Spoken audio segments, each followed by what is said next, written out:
South Africa, a nation known for its beauty and resilience, yet beneath this vibrant surface lies a chilling reality, a wave of violence engulfing the farming communities.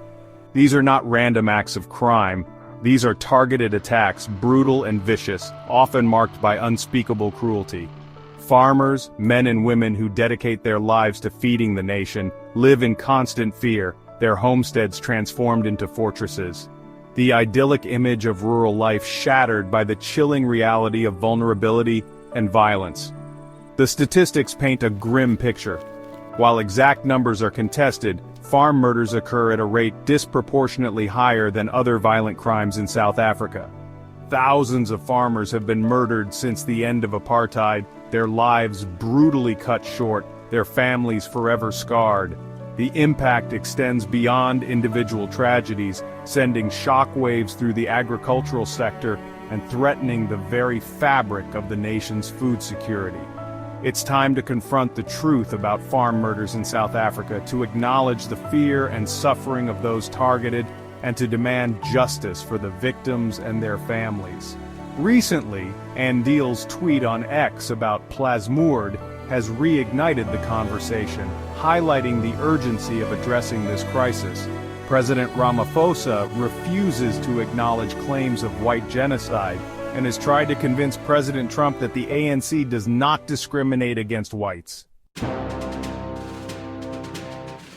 The brutality meted out during farm attacks is difficult to stomach. These are not mere robberies gone wrong.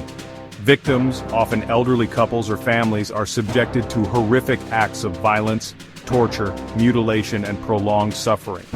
The cruelty suggests a deep-seated hatred, a desire to inflict pain and terror that goes far beyond material gain. Adding another layer of complexity is the undeniable racial element in many of these attacks.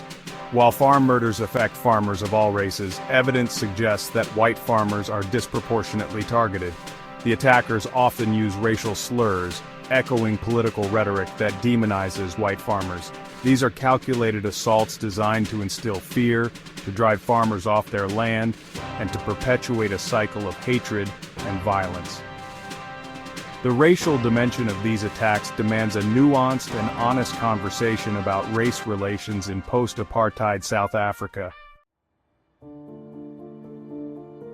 In the face of this escalating crisis, the South African government's response has been woefully inadequate.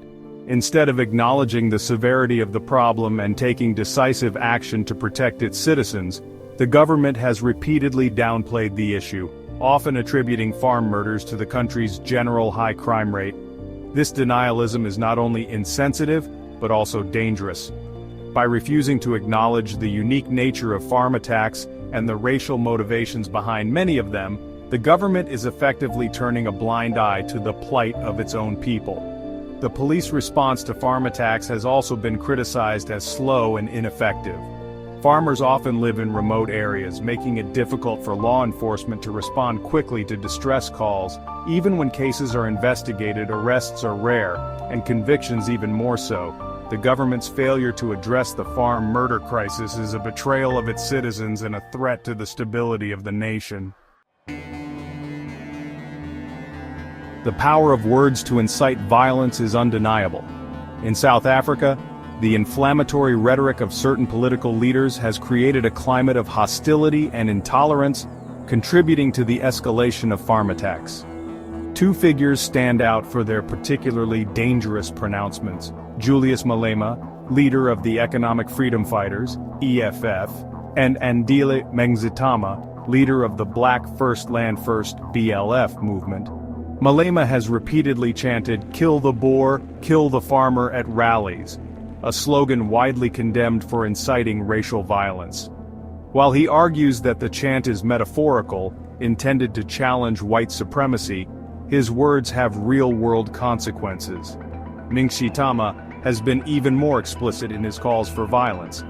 In 2018, he advocated for killing 5 white people for every black person killed, a chilling statement that underscores the depth of his hatred.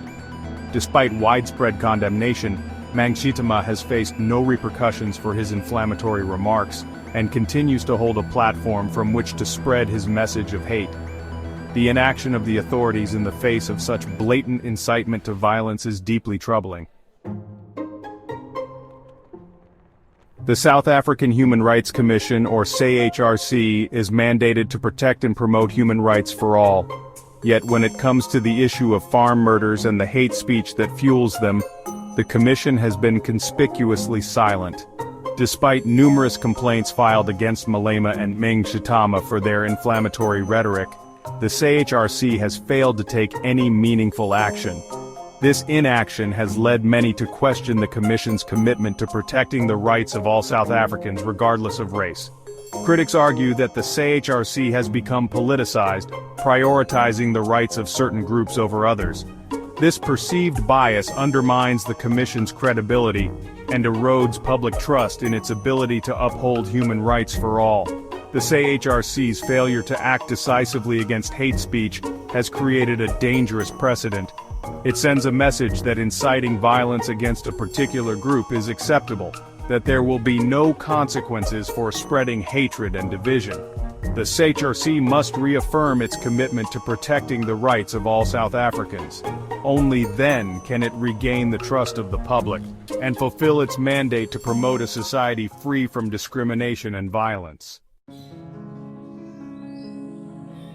The specter of Zimbabwe looms large over South Africa's land debate. The neighboring nation's disastrous land reform program, which saw the violent seizure of white-owned farms, led to economic collapse, widespread food shortages, and the exodus of skilled farmers. Now South Africa is on the brink of repeating these mistakes with its own controversial policy of land expropriation without compensation, or EWC. Championed by the ruling African National Congress, or ANC, and the EFF, EWC aims to redistribute land from white farmers to black South Africans without providing any compensation to the original owners. While the stated goal of addressing historical injustices is laudable, the proposed method is fraught with risk. The Zimbabwean experience serves as a stark warning.